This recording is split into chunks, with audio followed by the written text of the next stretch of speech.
야, 제가 이 스튜디오에 뵙는 게 양복 입은 글라디에이터라는 인터뷰 TBS 시절에 한 이후로 처음입니다.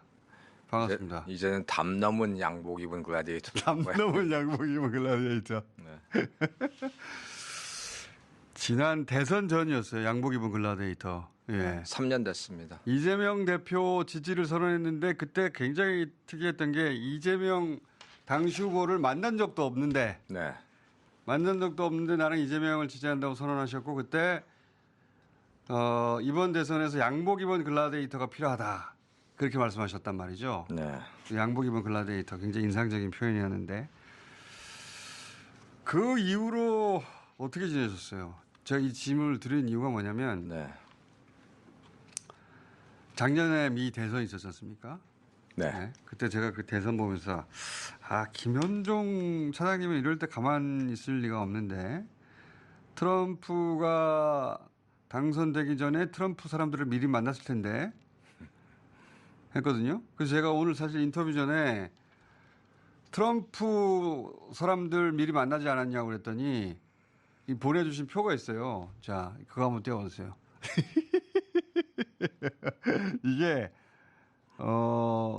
인터뷰 저랑 하기 전에 트럼프 미 대선에서 트럼프 사람들을 만난 명단 좀 알려달라고 그랬더니 보내주신 거예요, 이게. 예, 제가 이거 보면서 질문 드려볼게요. 예. 내가 이렇게 많이 만날 줄 알았어. 예.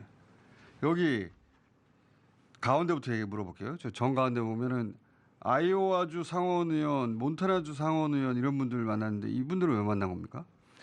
그 스티브 데인스 몬타나주 상원의원하고 저 위에는 조니 어른스트라고 이제 그 군사위 상원의원인데 저 두 분이 그 트럼프 대통령과의 미 상원과의 그 소통 채널로 지금 돼 있습니다. 그래서 그게 눈과 귀의 역할을 해주는 거죠. 미 상원과 소통 채널이 이 두 사람이에요? 네, 그렇습니다. 그래서 그 전부터 뭐 여러 차례 두 사람 다 만나서 친분이 있는 사람들이라서 이제 그 조니 어스트 같은 경우는 그 트럼프 일기 때 한미 FTA 그 종료된다는 뉴스 듣고 아이오와주에서 차를 운전하다가 길에서 스톱한 다음에 백악관에다 전화 온 다음에 그 반대한다고 이제 그 종료하는 거 반대한다고 전화까지 해주신 분입니다. 자, 그 두 사람 이거 언제 만나신 거예요? 이게 언제 투어를 하신 거예요? 참고로 이제 그 총수 외교안보라는 것은 연속성이라는 게 있기 때문에 네. 그리고 그 대한민국은 또 영원하기 때문에 이것은 이제 지속적으로 교류를 해야 됩니다. 그리고 저는 책상에서 공부하는 것도 중요하지만 필드 워크를 하기 때문에 직접 그 결정권자를 만나서 그 사람들이 어떤 정책을 수립하고 어떤 생각을 하고 있는가 그리고 그래서 이번에 미국에 가서 텍사스, 플로리다주 같은 경우는 그 마라라고가 있는 데 아닙니까? 그래서 그 팜비치에 가서 그 섀도우 캐비넷 사람들을 4월부터 6월 달까지 수십 명 만났습니다. 작년 4월부터 6월까지 네, 대선 6개월 전이죠. 대선 6개월 전에 이 사람들이 트럼프가 당선되면 섀도우 캐비넷을 형성할 사람들이니까 네. 내가 미리 만나야 되겠다고 하고 만나신 거고 그러면 그 총수도 이제 그 늑대와 함께 춤을 추다라는 그 영화를 봐서 알겠지만 예. 중요한 것은 저는 이제 그 백인들의 정서를 정확히 파악하는 게 중요하니까 거기 가서 이제 그 섀도우 캐비넷의 사람들이 어떤 생각을 하고 있고 그러니까 그 어떤 이슈들에서 우크라이나 전쟁에서 트럼프가 누구 편을 왜 들을 것인지 그리고 그 파나마 운하 반환은 왜 하는 것인지 그린랜드에 왜 관심이 있는지 이런 것, 그 중국은 어떻게 견제할 것인지 이런 것에 대해서 쭉 이제 그 사람들하고 대화를 나눴었죠. 대선 6개월 전에. 예. 대선 6개월 전에. 그럼 제가 또 농담 보고 여쭤볼게요. 여기 보면은 상원 의원을 만난 건 알겠는데 보면은 보좌관도 만났어요. 앤디 베이커. 보좌관급을 왜 만나신 거예요? 보통 이제 제가 노무현 대통령 때 하고 문재인 대통령 때 보면 장관급을 했기 때문에 그 네. 보좌관들은 잘 안 만나는데 앤디 베이커는 좀 그 백그라운드가 좀 흥미롭더라고요. 그 미 국무부에서 10년 근무했고 벌클리 나온 다음에 옥스퍼드에서 박사한 사람은 제가 처음 만나 봐가지고 한번 궁금해서 만났었어요. 근데 이제 그 투자 좀 만나서 투자할 가치가 있다 이런 생각을 해가지고 사람에게 네. 시간을 들여서 만나서 투자 가치가 네. 있더라. 그랬더니 이제 그 어디 있는가 알아봤더니 지금 백악관에서 네. J.D. 벤츠 부통령의 그 외교안보 보좌관을 하고 있습니다. 사람 잘 보셨네. 아니 항상 그 백악관의 그 루트는 여러 개 갖고 있는 게 좋은 것 같아가지고요. 그때는 보좌관이었는데 이 사람은 내가 만나둬야 되겠는데 했더니 예. 지금 백악관에 지금 부통령 안보 보좌관이 돼 있다. 네, 그리고 그것에 대해서 이제 그 총수 조금 설명을 하자면은 그 얘기를 들었습니다. 그 트럼프 2기에 그 이제 그 카테고리로 이제 그 세수로 나눈다면은 라널드 레이건 대통령의 보수파가 있고 네. 그리고 그 고립주의자들이 있고 네. 그리고 그 세 번째는 그 프라이어타이저라고 해가지고 우선순위를 결정하는 사람들. 그게 그 비율이 40, 20%랍니다.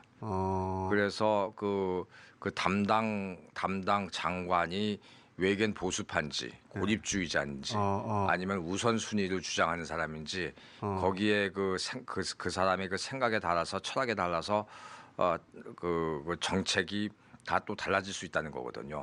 통상 정책도 마찬가지입니다. 지금 통상 정책 같은 경우는 4명의 사람들이 경쟁을 하고 있는 거거든요. 트럼프한테 가서 나는 이렇게까지 그 양보를 받아왔다.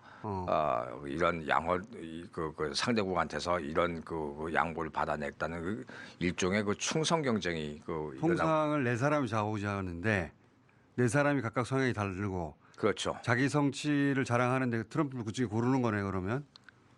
그렇죠. 그거 좀 더 여쭤볼게요. 제가 이거 왜냐니까 그 총수 그곳에서 한마디 더 추가를 하자면은 트럼프 일기 때 보시면은 외교 안보 분야에서 그 장관들하고 고위 관료들의 그 평균 수명이 1.5년이었고요. 경제 분야는 2년 내기 2.5년이었습니다. 자, 이게 그냥 만나시는 게 아니야 보니까. 근데 제가 지금 이거 보다가 아까 이제 상원 의원걸 만나다가 왜 보좌관을 만나냐고 그랬는데 여기 보면 보좌관도 아니고 부보좌관을 만난 경우가 있어요. 매튜 퍼틴저요. 퍼팅저. 예. 네, 매튜 퍼틴저는 왜 만났냐니까 왜 우선 그 네트워크가 좋고 그리고 그 트럼프 일기 때 그 저기 외교안보 부보좌관이었고 그리고 저랑 이제 그 소통이 잘 되는 친구고 그리고 그 생각하는 것도 좀 많이 비슷한 공통점도 있고 물론 그 다른 점들도 있지만 하여튼 그 네트워크 지금 뭐 합니까? 지금은 아마 대기하고 있을 겁니다. 네, 대기하고 있고 이제 또 교체가 되면은 다시 뭐 백악관이나 아니면 국무부 쪽으로 국방부 쪽으로 들어갈 가능성이 있는 사람이죠. 이방카 트럼프도 만나셨던데? 그럼 그냥 패스하시죠. 말할 수 없다 이유를. 그다음에 이 사람 제가 여쭤보려고 했는데 왼쪽 맨 위에 보면은 트럼프 정부 시절에 이제 카운트파트였던 걸로 제가 기억하는데 로버트 라이트하이저. 예. 문재인 정부 시대 FTA 그 제재 협상할 때 파트너였잖아요. 네. 예. 이 양반을 또 만나셨던데? 그 라이트하이저는 제가 이제 만난 이유가 이 사람이 그 관세를 설계한 사람입니다.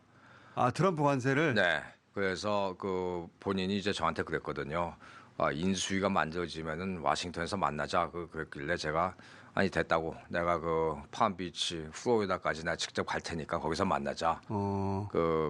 이제 그 이유는 아무래도 그래도 거기까지 직접 가는 그 성의를 보여주면은 정보를 하나라도 더 받을 수 있을 것 같아서 거기까지 갔었었고요.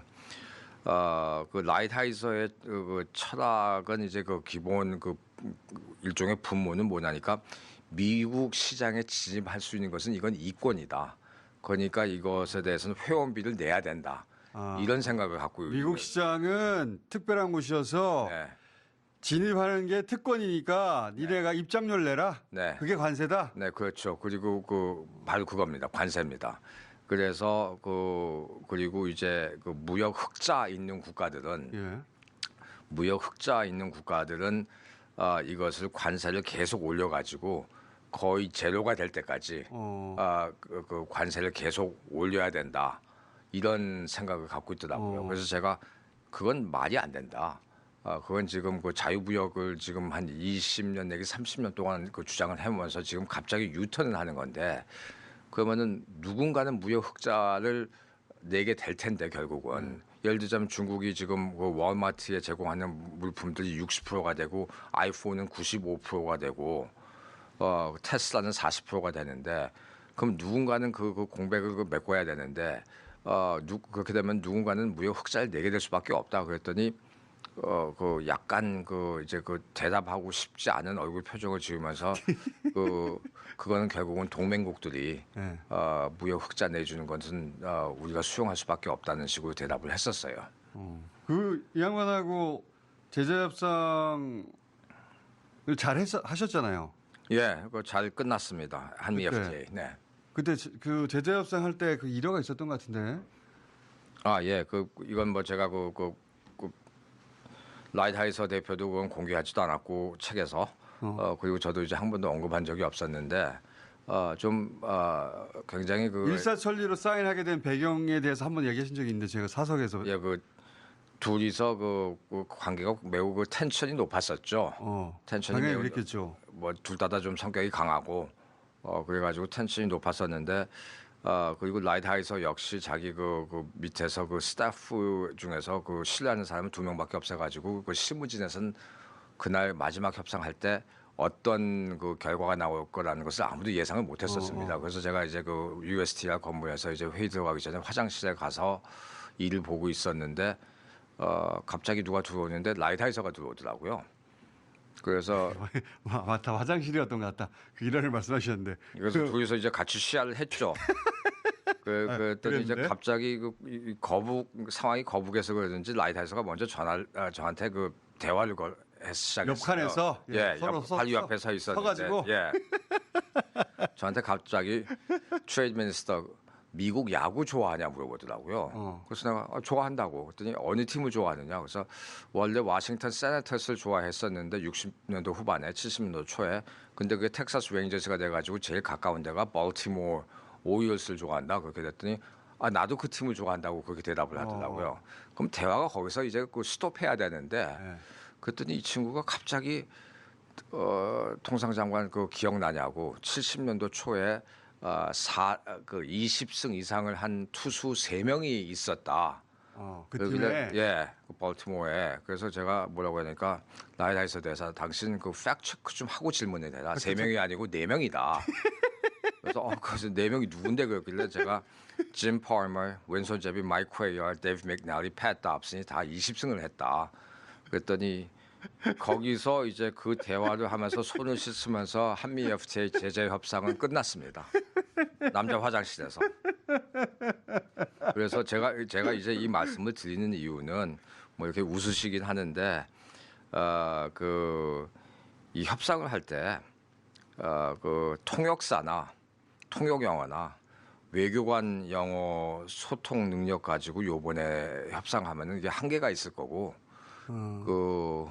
유시민 장관이 저를 뭐 미국말 잘하는 사람이라고 칭찬을 해줬듯이 미국말 잘하는 사람. 미국말을 잘할 필요가 있습니다. 그러니까 마치 우리 한국에 어떤 외국 사람이 와가지고 너 한국 야구 좋아하니 그러는데 좋아한다. 근데 그 사람이한테 어느 팀 좋아해? 그러면 난 삼미 슈퍼스타즈 좋아한다. 그리고 나는 그 투수 중에서도 그 장명보 30승 한 사람을 좋아한다. 그러면은 그래도 아무래도 얘기가 달라지죠. 시각이 좀 달라지지 않겠어요? 예. 뭐 다시 보게 되겠죠. 그렇지. 이 사람이 보통 내기가 아니 이런 생각을 하겠죠. 세 명이 아니고 4명이야. 4명의 이름은 이러이러해. 그걸 유포되면은 뭐 사실은 이제 우리가 역사를 얘기할 때 이렇게 쉽게 얘기하지만 총수 제가 그 대화를 거기서만 끊었겠습니까? 제가 손 씻으면서 라이트하이서 대사한테 너 이게 지금 2020년도라서 다행이지.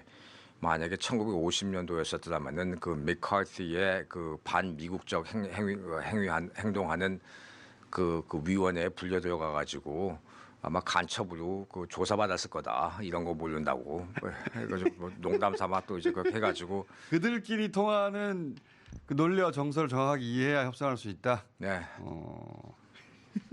미국 말을 잘해야 됩니다. 그래서 통역사 옆에 두고 미국 상대해서는 안 된다. 적어도 트럼프 시대에 트럼프 2기 때. 네. 이기 때 이런 사람들이 결국은 그러니까 이 사람이 관세를 설계한 사람이면 지금 트럼프 그 얘기 바로 이어서 지금 트럼프는 그러면 관세를 왜 이렇게 동맹국들한테 동맹국뿐만 아니라 전 세계를 상대로 마구 때리고 있는 겁니까? 그 지금 이제 그 아까도 말씀드렸지만 트럼프는 제가 봤을 때는 지금 목표가 이제 하나가 있다면은 뭐냐니까 관세를 무역 적자를 없애고 본인이 공약한 일자리를 창출해야 되는 겁니다. 이 두 가지 목표가 있는데 이 목적을 달성하기 위해서 모든 국가들한테 지금 10% 기본 관세를 부과했고 그리고 상호 관세를 부과를 했는데 그 상호 관세 계산하는 방법이 어떻게 돼 있냐니까 수출해서 수입을 뺀 다음에 수입으로 나눈 것을 또 2로 나눈 거거든요. 근데 여기서 핵심 포인트는 그 도남프 대통령 입장에서는 돈을 땡기려고 그러는 겁니다.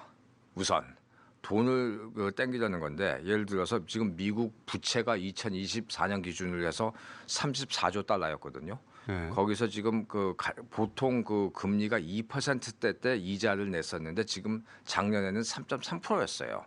그게 얼마가 됐으니까 8,800억 불입니다. 그러니까 그 미국 예산의 한 6분의 1이 되는 거죠. 그래가지고 이제 근데 금리가 한번 1%가 떨어질 때마다 약 세이빙스가 전략이 얼마가 되냐니까 3,450달러가 되는 겁니다. 그래서 왜 불황 때는 미 연준위가 그 금리를 인하시키지 않습니까? 근데 그 미국 대통령이 나와가지고 나는 불황을 원한다 얘기를 못 하니까.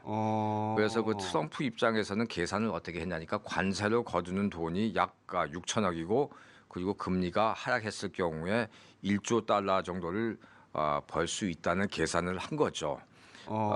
근데 문제는 뭐냐니까 예상치 못했던 일이 세 가지가 발생하는 겁니다. 일단은 첫 번째 관세를 때린 이유는 지금 워낙 그 적자가 어마어마해서 전 세계로부터 현금을 땡기는 중인 거예요? 그러는 거죠. 현금을 땡기는 중이다. 예, 그러니까 지금 과거에 글로벌 세계화, 글로벌화 해가지고 혜택을 받은 국가들 그리고 그리고 이제 그 안보 차원에서 미군이 주둔하면서 그 혜택을 받은 국가들 이제 돈을 다 내라. 그게 이제 관세. 지금 미국이 적자가 이렇게 심한데 네. 우리한테 장사해서 돈 벌어간 니네들로부터 내가 현금을 땡겨야 되겠다. 네. 그래서 현금을 지금 땡기는 중이고 그게 관세다. 네.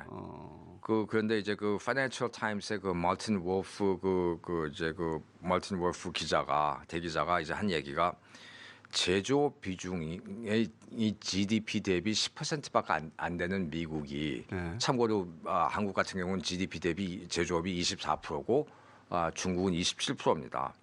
그래서 10%밖에 안 되는 그 미국에서 그 제조 일자리를 창출하기 위해서 전 세계를 상대로 그 관세 전쟁한다는 것은 이건 패착이라고 이제 기고를 했어요. 근데 사실은 그 말이 어느 정도 맞는 이유가 지난 40년 동안 이게 기축통화국가지 않습니까? US 달러가 어떻게 돈을 벌고 살아나니까 종이 돈을 찍어가지고 100달러 한 장 찍는데 총수 거기에 들어가는 돈이 얼마냐니까 정확히 9.4센트입니다. 그러니까 어느 장사를 해가지고 프로핏 이윤 마진이 99.9%가 되는 거는 돈 찍는 거밖에 없잖아요. 그래서 잘 먹고 잘 살았는데 고용 문제하고 재정 문제를 전 세계의 나라들이 관세로 부담해야 된다는 논리는 좀 현실에서 좀 먼 것 같아요. 그리고 지금 물론 제조업이란 것은 또 이제 1인당 소득 25,000불이 되면은 8시간 3교대로 해가지고 돌리는 건 쉽지가 않습니다. 그러니까 철강 자동차, 전자. 근데 지금 그것을 제조 르네상스를 만들어서 다시 제조 일자리를 미국으로 다시 갖고 온다. 그게 말은 좋은데 그 시간이 좀 많이 걸립니다. 예를 들어서 두 가지 예를 들자면은 한 번은 이제 그 우리가 그 지적재산권 문제 때문에 그 원자력 발전소를 짓는 것에 대해서 미국 그 에너지부가 미쓰비시 중공업하고 손을 잡고 원자력 발전소를 건설하려고 했었어요. 근데 1년이 지나가지고 미쓰비시 중공업이 그동안에 수년간 그 공백 기간이 있어가지고 그걸 못했습니다. 그래서 다시 두산중공업이랑 손을 잡게 된 거고, 또 하나는 그 패션 브랜드 중에서 루이비통 있잖아요. 루이비통이 전 세계에 그 공장들이 많은데 텍사스에다가 루이비통 공장을 하나 만들었는데 전 세계 그 하자율이 루이비통 같은 경우는 20%가 되는데 텍사스는 40%가 됩니다. 하자율이 네. 불량품이 많이 나왔다. 예, 그 가죽을 뭐 또 그냥 잘라가지고 그냥 붙이고 하는 그 과정에서 그러는데, 그래서 제조업이 한 군데서 다른 미국으로 다시 위쇼링 한다는 것은 생각보다도 그렇게 그 쉬운 일은 아닙니다. 그래서 그 트럼프 대통령 같은 경우는 지금 이제 어떤 언급을 했었냐니까 우리가 없는 게 다른 국가들이 있는 게 국부 펀드다. 국부 펀드. 네, 국부 펀드. 미국엔 국부 펀드가 없죠. 네. 그래서 국부 펀드를 만들어야 된다는 생각, 뭐 이제 그 토론에서 나왔었던 것 같아요. 한 3조 달러짜리를 만들겠다. 그래서 저 어떻게 만들 건데 물어봤더니 돈을 찍으면 된다. 돈을 찍으면. 그래가지고 그 돈 가지고 뭐 할 건데 물어봤더니 예를 들어서 그 플로리다 주에 그 국유지를 만들어서 해외로 다 나간 그 제조업자들이 그쪽으로 이제 다시 리쇼링 할 수 있도록 만들겠다 그러는데 그것도 시간이 걸리고 아무리 우리 조선소가 그 효율성이 높아도 미국에 가가지고 조선소를 인수를 해서 그것을 이제 업데이트를 해도 과연 한국에서 만드는 그만큼 에피션시가 나오려면은 얼마나 걸릴까, 이런 것은 한번 좀 생각해 볼 필요가 있습니다. 자, 관세 얘기하도 너무 많이 갔는데 지금 이제 말씀하신 요지들은 기본적으로 트럼프가 도대체 무슨 생각으로 관세를 때리고 있는 것인지, 그 목적이 무엇인지에 대해서 이제 파악을 하신 건데, 윤석열 시대를 3년 지켜보셨잖아요. 네. 한마디로 표현하면 윤석열 정권은 어땠습니까? 그 대답을 말씀을 드리기 전에 그 관세에 대해서 이제 하나 좀 더 추가로 이제 하나 마무리해서 말씀을 드리자면은, 근데 이제 중국이 좀 이제 당당하게 나오지 않습니까? 그렇죠. 지금 예상치 못하게. 예상 못한 것 예상을 뛰어넘어서 참. 예상을 못했던 것 중에 하나가 뭐냐니까 중국이 보복 관세 조치를 취하는 거였거든요. 그래서 이제 미국이 145%를 부과를 했고 중국이 125%를 부과했거든요. 125가 됐든 145가 됐든 일단 56%를 초과하면 그 수출이 안 돼요. 그래서 이제 결국은 자존심 가지고 싸우는 건데, 중국이 이런 조치를 취한 것은 뭐냐니까 그 14억 명의 그 인민의 눈치를 봐야 되는 그 정치꾼 정치의 감각이 탁월한 시진핑 주석이 세 가지를 이제 알고 있는 거죠. 첫 번째는 미국이 아픈 데를 때리는 거예요. 그 대표적인 게 이제 그 농산물이죠. 농산물 중에서도 콩, 대두, 이것을 이제 남미 쪽으로 돌렸고, 왜냐니까 중국 14억 명이 1년에 소비하는 돼지 두수가 7억 2천만 마리거든요. 근데 그 돼지를 콩으로 해가지고 사료를 만들어서 주는 거기 때문에 이렇게 되다 보면은 공화당 쪽에서 승리한 주, 대표적인 게 아이오와주 같은 데죠. 이런 데서 이제 타격을 크게 받게 하고, 두 번째는 이것은 조금 더 이제 이건 조금 더 이제 위협적인데, 히토류, 또 배터리에 들어가는 리튬, 니켈 이런 것에 대해서 지금 수출을 이제 라이센스가 필요하다고 그러는데, 말이 라이센스지 어떻게 보면 그것은 수출 통제, 수출 중단까지도 갈 수 있는 거거든요. 근데 그 히토류가 없으면 어떻게 되느냐? 그 전투기 F-35기 한 대 만드는데 히토류가 들어가는 게 440kg예요. 잠수함 한 척 만드는데 히토류가 들어가는 게 4,300kg가 들어갑니다. 그래서 근데 이제 이런 거기에 들어가는 히토류를 거기서 정제하는 것은 90%가 중국에서 이루어지고 있습니다. 그래서 이런 것은 매우 그 위협적이고 세 번째는 중국 입장에서는 그 좋은 인질이 있는 거죠. 애플, 테슬라, 워마트. 애플 같은 경우 95%가 상품이 그 팍스컨에서 제조하는 거고 테슬라도 40%고 월마트에 있는 그 물품들이 보면 그게 다 60%인데 시가총액 1위인 애플 같은 기업이 흔들리면은 문제가 심각해지지 않습니까? 그렇게 되면은 이제 그 아이폰 한 대가 100만 원 했던 게 500만 원이 되는 거고 그리고 이제 그 세 개 회사의 시총을 다 합치면 이게 32조 달러가 되는데 그 미국 GDP 11%가 됩니다. 그러니까 아주 간단하게 만약에 이것을 만약에 중국이 올스탑을 시켜버리면은 이것은 이제 그 굉장히 그 민심이 폭발하는 거 아닙니까? 그리고 중국 같은 경우는 그 고통을 인내하는 인내심이 더 높고 민주주의에서는 그 민심이 대통령도 갈아치우는 그 제도인데 그래서 이런 것에서 아마 그 중국 계산은 그 중국이 미국보다도 더 오래 갈 수 있을 것이다, 더 인내할 수 있을 것이다 이런 생각을 하고 있는 것 같습니다.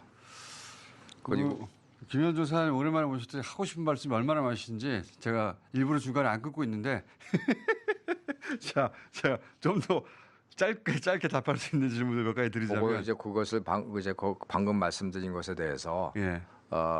우리가 지금 이제 그 미국하고 협상을 하겠다고 나섰으니까 그걸 하나 이제 그 참고로 말씀드리자면 결론적으로 말씀을 드리자면은 시장 눈치를 보는 그 장사치 놀이로 협상하는 그 트럼프 대통령하고 이제 그 14억 명 인민의 눈치를 보는 그 시진핑은 이거 결국은 둘 다 치킨 게임을 하는 것처럼 보이지만 결국은 이 두 사람은 몇 개월 안에 예.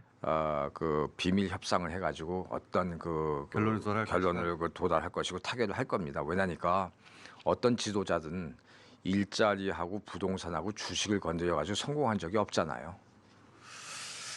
자, 그런 가운데 우리 이익을 잘 챙기면 되는데 우선 간단하게 윤석열 평가부터 하자면요.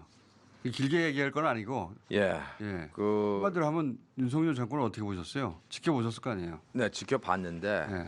지켜봤는데 제가 봤을 때는 그 대한민국이란 우리 사회가 우리나라는 그 근간이 그러니까 필러가 네 개가 있는 것 같아요. 자본주의, 민주주의, 자본주의, 한미동맹 그리고 저는 이제 교회를 다니기 때문에 이런 표현을 쓰는데 기독교 가치관인 것 같아요. 네. 이 네 개 근간을 다 흔들었잖아요. 다 흔들었다. 네. 그래서 두 번째 문제는 국가 역량을 저하시켰다는 게 제가 봤을 때 문제입니다. 국가 역량 저하시켰죠. 예, 네. 그래서 쉽게 말하자면은 공무원들이 일을 안 하거나 아니면 일을 못하게 만들었고 무능해져 버렸어요. 그러니까 구체적인 예를 들자면은 트럼프 대통령이 그 상호 관세를 25%를 때렸을 때 예.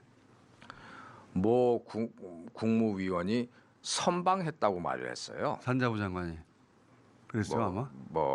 그럴 가능성도 있겠죠. 선방을 했다고 했는데 그 논리가 뭐냐니까 일본 같은 경우는 이시바 총리가 가가지고 협상을 했는데 24%를 맞았고 우리는 가지도 않았는데 25%를 맞았다. 그런 논리로. 근데 그것은 뭘 쓸 관가하는 거냐니까 FTA 체결 국가 중에서 제일 높아요. 그래서 이것은 우리하고 이제 먼저 협상을 하겠다는 미국은 우리가 동맹국이기 때문에 먼저 협상을 해준다 이런 설명을 하는데 제가 봤을 때는 우리가 상대하기 쉽기 때문에 만만하니까 그렇죠. 그래서 근데 그 협상이란 것은 항상 그 승자와 패자가 있지 않습니까? 근데 그것을 그 승자와 패자를 가르는 그 기준은 졸속 협상을 하는 사람이 시간에 밀려서 하는 사람이 항상 불리하게 돼 있고 그리고 두 번째는 협상을 할 때 총수 반대급부를 반드시 받아야 됩니다. 반드시 받아야죠. 예. 근데 반대급부란 것도 가시적인 반대급부지 네. 상하원 앞에 가서 연설했다. 캠프 데이빗에 가서 회의를 했다. 이런 상징적인 거 말고 가시적인 거. 그렇죠. 다시 말하자면 명분은 저쪽에다 주고 실리는 우리가 챙겨야 되는 겁니다. 그래서 그 반대급부를 얼마만큼 받느냐가 그 협상의 성공 실패를 가늠하는 건데 한 겁니다. 윤석열 정부는 반대급부를 받아오는 걸 못 봤다. 그리고 이 국가영역이 총체적으로 다운그레이드 됐다 이런 말씀이시네요. 보시기에. 좀 더 유능하게 국정 운영을 할 수 있죠. 훨씬 더 할 수 있는데 네. 보시니까 저렇게밖에 못하나 한심하다는 생각을 하셨구나. 자, 그리고 이번에는 이재명 대표를 직접 만나셨잖아요. 지난번 3년 전에는 이재명 대표를 만나지도 않고 지지선언을 하셨고 양복 입은 글래디레이터가 표현하셨는데 필요하다고. 이번에는 이재명 대표를 만나셨잖아요. 네. 만나서 안보부장관으로 임명이 되신 거란 말이죠. 네. 만나서는 무슨 말씀 나누셨습니까? 우선 다시 상기시킨다는 차원에서 제가 이재명 대표를 지지하는 이유 중에 하나가 예. 정치가 세상 만사와 다 연결이 돼 있지 않습니까? 예. 그래서 지도자는 우리나라 대통령은 그냥 유능한 게 아니라 매우 유능해야 됩니다. 지도자는. 네. 그래서 글로벌 시장, 외교, 안보, 경제, 공급망 각 분야별로 아는 게 많이 있어야 되고요. 근데 습득력이 굉장히 빠르시더라고요. 이재명 대표가. 그걸 확실합니다. 그리고 이제 열심히 살아온 사람만이 그게 가능합니다. 그래서 그런 차원에서 제가 그때 양복 입은 글라디에이터 이제는 담 넘은 양복 입은 글라디에이터라고 이제 말씀을 드렸고요. 그래서 이재명 대표한테 지금까지 한 보고를 한 30건 올렸어요. 아, 벌써? 예, 계속 올렸습니다. 근데 그것을 이제 다 대화식으로 해가지고 코멘트 주신 다음에 팔로우업 질문들도 있고 질문도 있고 해서 왔다 갔다 했었거든요. 그래서 뭐 예를 들어서 첫 번째는 만약에 집권을 하게 된다면은 예. 만약에 예. 하게 된다면은 금년 말까지 정상급이 참석하는 국제 회의가 5개 내지 7개가 될 수가 있다. 예. 그러니까 우선 유엔 총회가 있고 9월달에 예. 9월달에 유엔 총회 말을 제가 이렇게 말씀을 유엔 총회가 있다고 하지만 9월달에는요. 15개 안보리 상임 이사국 중에서 우리가 의장국입니다. 그러니까 우리가 회의를 진행시켜야 돼요. 그러니까 그 그림은 좋아지겠죠. 누가 우리나라 대통령이 가서 그 회의를 진행시킨다는 게. 그게 끝나고 난 다음에 캐나다에서 G7 회의가 있고 이거는 뭐 가도 되고 안 가도 되고 그건 좀 신중하게 검토해 볼 필요가 있지만 그러고 난 다음에 나토 회의가 10월 24일부터 25일에 열리고 10월 31일은 에이펙 경주에서 에이펙이 있습니다. 예. 에이펙에서는 이제 이시바 총리부터 시작해가지고 트럼프 대통령 그리고 푸틴, 시진핑 대통령이 다 오게 될 텐데 여기서 우리가 외교 현안들을 많이 풀어야 됩니다. 많이 해결해야 됩니다. 그리고 이제 10월 30일 그렇게 있고 그리고 이제 11월 첫째 주에는 오늘 100분 토론은 더불어민주당 며칠 후에 대선 아세안 경선 플러스 후보자 한중일이 첫 있어요. TV 토론회로 말레이시아에서. 진행됩니다. 그리고 11월 세 말에는 분의 후보자가 G20가 스튜디오에 있습니다. 나와 그래서 이런 것에 있습니다. 대해서 오늘 토론은 정치, 경제, 외교, 보고를 안보 드릴 때 그리고 우리 사회 이제 이 세 가지 G7의 주제로 나뉘어서 진행이 G7의 되는데요. 회원국으로 주제별로 가입을 사회자의 해야 되는데 공통 질문 한 이런 가지에 것을 먼저 가입하게 답변을 되면 하신 그 뒤에 국민들도 국뽕을 이후에 느끼면서 좋아할 후보자가 것이다라고 돌아가면서 이제 해당 보고서를 주제 토론을 어떻게 직접 하면 G7에 주도하는 가입할 수 있는 방식으로 것인지 이어가겠습니다. 이런 것에 대해서 설명을 특집 100분 토론은 드리고 MBC 홈페이지와 그리고 유튜브 이제 MBC 뉴스 채널 그리고 100분 토론 채널을 통해서도 찬조 함께 연설에 하실 제가 수가 언급했듯이 있습니다. 우리나라 지도자는 자, 외교 먼저 안보 분야에서 새 후보의 굶어 죽지 않고 출마의 맞아 죽지 않는 변부터 기술에 대한 들어볼 노하우가 텐데요. 있어야 되는 오늘 것을 후보자들의 이제 자리 배치와 발언 얘기하면서 순서는 비대칭 더불어민주당 재래신국이 선거관리위원회 중요성을 사전 또 추첨을 강조를 통해서 해드렸죠. 아마 선정됐다는 이재명 점 대표께서 말씀드리겠습니다.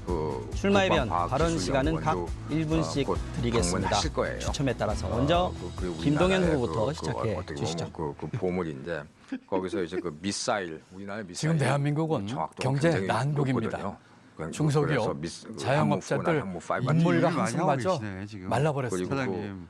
IMF 위기 때 눈, 귀를 김대중 대통령의 눈물을 판독 기능이 기억합니다. 있는 그 인공위성하고 그 트럼프발 관세 폭탄까지 그 AI를 겹쳤습니다. 그 드론하고 다음 대통령은 핵 추진 잠수함하고 어쩌면 레이저, 인천국제공항에서 EMP 탄, 취임식을 이런 해야 것에 될지도 대해서 중요성에 모르겠습니다. 대해서도 이제 그 인수위도 이 대표님한테 없을 텐데 그 보고를 계속 전략이 드렸고 보이지 않습니다. 세 번째는 이제 누가 그 이 난국을 공급망, 헤쳐나갈 수 공급망에 대해서 있겠습니까? 말씀을 드렸는데 이게 결국은 저 미국의 김동연은 공급망과 중국의 이 어려운 경제 공급망이 생길 난국을 것인데 당당히 헤쳐나가겠습니다. 그래서 그 저는 해양 세력인 대한민국 미국과 일본과는 경제 운영에 굉장히 소중한 긴밀한 관계를 경험을 가져야 가지고 된다. 있습니다. 그리고 저는 이제 그 여러 차례 북극 경제 항로를 위기를 개척하려는 극복한 거기에 올인하는 노하우를 러시아하고도 또한 가지고 역시 있습니다. 이 경제 그 어려움과 긴밀한 위기 그 협조를 해야 김동연이 되고 반드시 예. 이겨나가겠습니다. 그리고 국민 그랬더니 이제 마음을 하나로 모아서 거구나. 예. 반드시 예. 경제 위기를 그래서 그 일본하고의 극복하겠습니다. 관계에 당당한 대해서도 이제 경제 질문을 대통령이 하셨길래 되겠습니다. 감사합니다. 아주 뭐 네. 쉽게 설명을 5초 정도 했죠. 오버하셨습니다. 조슈와 이어서 사츠마가 김경수 후보 협력했듯이 조슈 사츠마가 협력했듯이 우리는 국민 일본하고 여러분의 긴밀한 힘으로 관계를 윤석열을 가지고 가야 파면했습니다. 된다. 그러나 그래서 그 윤석열의 구체적으로 예를 파면은 들자면 우리가 그 끝이 K 방산 아니라 차원에서 새로운 그 무기를 시작입니다. 수출 많이 하는데 내란을 일본이 완전히 부품 소재가 종식시키고 많다.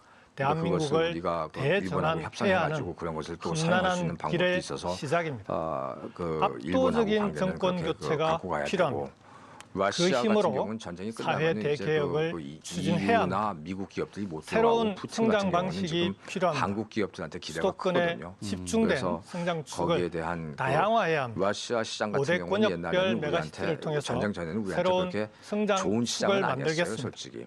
만 AI와 원짜리를 디지털 100장 전환, 찾는 기후 시장이었거든요. 경제와 녹색 산업, 100만 원짜리 슈퍼가 인재 없어가지고 공화국을 이젠 100만 5대 원짜리 슈퍼들이 있지 메가시티와 않습니까? 연결해서 그래서 혁신 성장을 그런 것을 이끌겠습니다. 말씀을 드렸고 기술 분야에서는 품격 있는 네 가지 선진국을 분야에 만들기 집중해야 위해 된다고 절대 말씀을 드렸어요. 빈곤이 보고서를 없는 올렸습니다. 나라를 AI, 만들겠습니다. 퀀텀, 겸손한 양자 권력으로 컴퓨팅하고 강한 나라를 6G하고 만들겠습니다. 반도체 고맙습니다. 이 분야에서 우리가 톱 클래스까지 마지막으로 이재명 후보의 올리지 출마 이벤 않으면은 듣겠습니다. 이게 존경하는 선진국과 국민 여러분, 개도국이 나눠지는 그리고 것처럼 더불어민주당 거기서 이제 당원 동지 여러분, 중요한 이슈들이기 때문에 더불어민주당 R&D 예비 후보 예산을 기호 대폭 1번 늘려야 이재명입니다. 되고 스타트업 같은 경우는 우리가 그 정부 조달이 한 100조 원이 지금 대한민국이 너무 그런 스타트업에 대한 어렵습니다. 수의 계약을 그리고 해줄 수가 위기입니다. 있어야 된다. 방언 터주셨는데 더군다나 친위 군사 쿠데타를 기도한 윤석열 정권에 삼년 의해서 지켜보면서 대한민국의 저렇게밖에 국제 못하나 신인도 하다가 떨어지고 이제 경제 상황도 앞으로 할 매우 일들이 머릿속에서 어렵습니다. 막 차곡차곡 그러나 정리해가지고 좀 방언 우리 국민들은 터주셨는데 보니까 제가 빛의 혁명을 다시 통해서 모셔가지고 이 분야별로 다시 난국을 여쭤볼게요. 이겨내 가고 있습니다.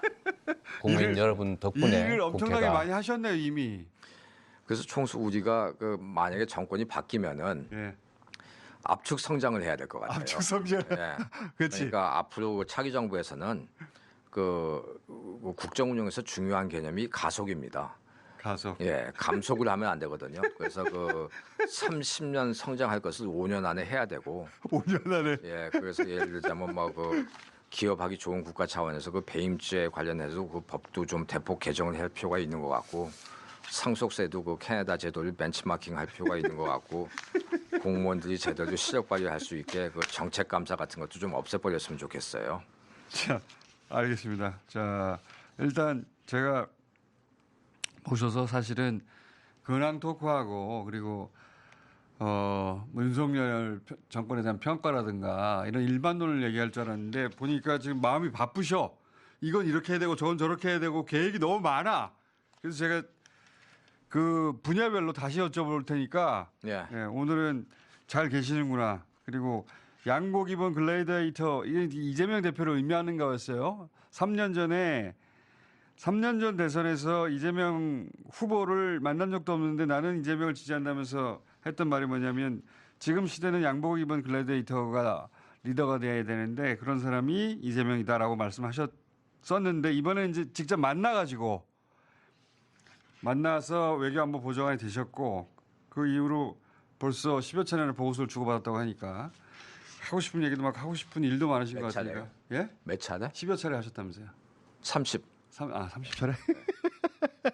알았어요. 30차례. 보고서를 주고받았다고 하니까 그 보고서 내용 일부를 들여다보면 아마 차기 정보가 그리는 그림이 나올 것 같습니다. 자, 잘 계시는 거 확인했고요. 예. 근데 총수 전번에 저한테 왜 그 다스베이더에서 그 양복 입은 글래디에이터라고 한번 불러달라고 저한테 이렇게 그 강제로 이렇게 그렇죠. 하셨잖아요. 양복 입은 글래디에이터. 예. 근데 그때 그 중요한 질문을 안 하셨던 것 같아요. 왜 양복 입은 글래디에이터라고 불렀는지 그 질문을 이재명을 왜 양복 입은 예. 글래디에이터로 불렀느냐? 예. 근데 이제 그 이유는 두 가지가 있는데 첫 번째는 지금 우리가 필요한 지도자는 전시 체제 지도자가 필요합니다.